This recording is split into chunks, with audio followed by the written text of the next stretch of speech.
Chemistry में sir sodium sulphate का formula याद नहीं आ रहा है। ऐसी समस्याएं देखने को मिलती हैं, तो इनको याद करना नहीं है। कुछ ऐसे 3-4 फार्मूले हैं जिनको याद कर लो और उन्हीं फार्मूले को बनाकर बढ़िया तैयार कर लो, ठीक है। जैसे कंपाउंड है कोई, एक मान लो एक है SO4, क्या है ये? सल्फेट है। सल्फेट है, अरे है ना सल्फेट। आप देखो दूसरा क्या है, ये क्या है? CO3। कार्बोनेट है, कार्बोनेट है। ये है सल्फेट और ये है क्या? कार्बोनेट। Sulphate carbonate. और देखो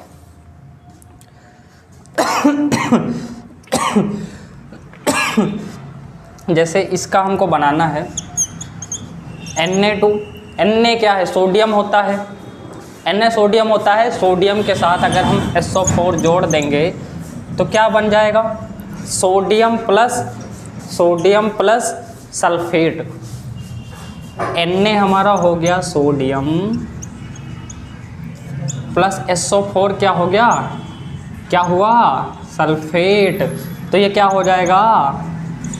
सोडियम सल्फेट बन गया। दूसरा देखो, इसके जगह पे मान लो हम CO3 प्लस करके कार्बोनेट ऐड कर रहे हैं। कार्बोनेट। कोई एक धातु ले लो, कैल्शियम ले लो, मैग्नीशियम ले लो, सोडियम ले लो। मान लो हम कैल्शियम ले रहे हैं, बहुत अच्छे से समझना, कैल्शियम ले रहे हैं तो कैल्शियम धातु है plus carbonate, calcium carbonate. Calcium का फॉर्मूला क्या होता है? Ca प्लस इसका क्या हो जाएगा?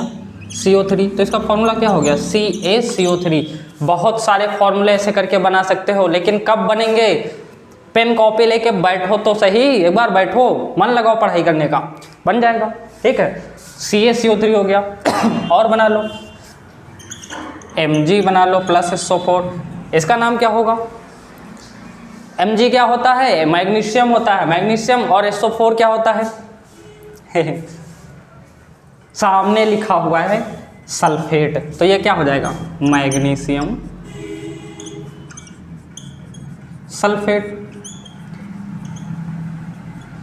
क्या है फॉर्मूले में? कुछ नहीं है। तो इनको रट्टा तोता की तरह नहीं पढ़ना, इनको पढ़ना नहीं है। कुछ फॉर्मूले ऐसे हैं जिनको याद रखो और उनसे बढ़िया मैच करके याद कर सकते हो इसे, है ना। तो बहुत ईजी ये सारे फॉर्मूले हैं, इनको बहुत ज़्यादा वो नहीं है, लेकिन हाँ इनको समय समय पे उठा के देखते रहना है, नहीं भूल भी जाओगे, है ना। तो केमिस्ट्री क्या करना है? इसको, रसायन विज्ञान को हमको जानना है, खोजी बनना है ना। खोजो, नई नई चीज़ें खोजो तो इसके अंदर इंटरेस्ट जाएगा। फिजिक्स या केमिस्ट्री प्रैक्टिकल में पढ़ने में डिफरेंस है। प्रैक्टिकल में करोगे तो बहुत आनंद आएगा। फिजिक्स या केमिस्ट्री हो, प्रैक्टिकली करोगे बहुत आनंद आएगा, लेकिन अगर उसको पढ़ाई के हिसाब से पढ़ोगे तो ऐसा लगेगा कि बहुत बोरिंग सब्जेक्ट है। बोर नहीं होना है, इस सब्जेक्ट में बोर होना ही नहीं, बिल्कुल इंटरेस्ट के साथ फील करो, बहुत अच्छे से पढ़ाई करो, फील करो इसको, सब्जेक्ट को, मज़ा आ जाएगा पढ़ने में, ठीक है।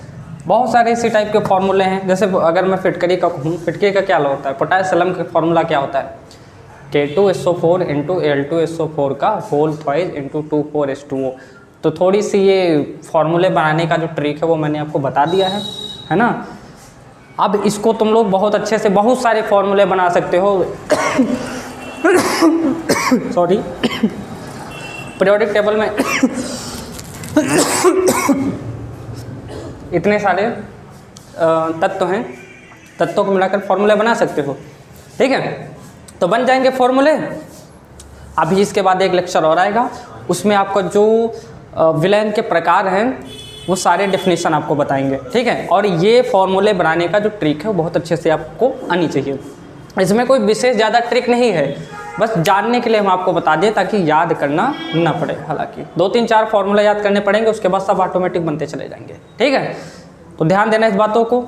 फिर नए लेक्चर में आपको बढ़िया सा विलयन के प्रकार पढ़ा देंगे और पूरी केमिस्ट्री पढ़ाएंगे। ये मान लो किसी टॉपिक से या किसी चैप्टर का नहीं है, ये पूरी केमिस्ट्री में आपको देखने को मिलेगा। ये जो मैंने वीडियो बनाया है यौगिकों के नाम को लेकर, ये पर्टिकुलर क्या है, किसी सब्जेक्ट का नहीं है, मतलब किसी चैप्टर का नहीं है, ये पूरी केमिस्ट्री में आपको आना ही आना चाहिए, बेसिक इन्फॉर्मेशन है, बेसिक बात। ठीक है, तो कल फिर मिलेंगे एक नए लेक्चर के साथ, तब तक के लिए हमको विदा कीजिए, फिर मिलेंगे, ओके बाय।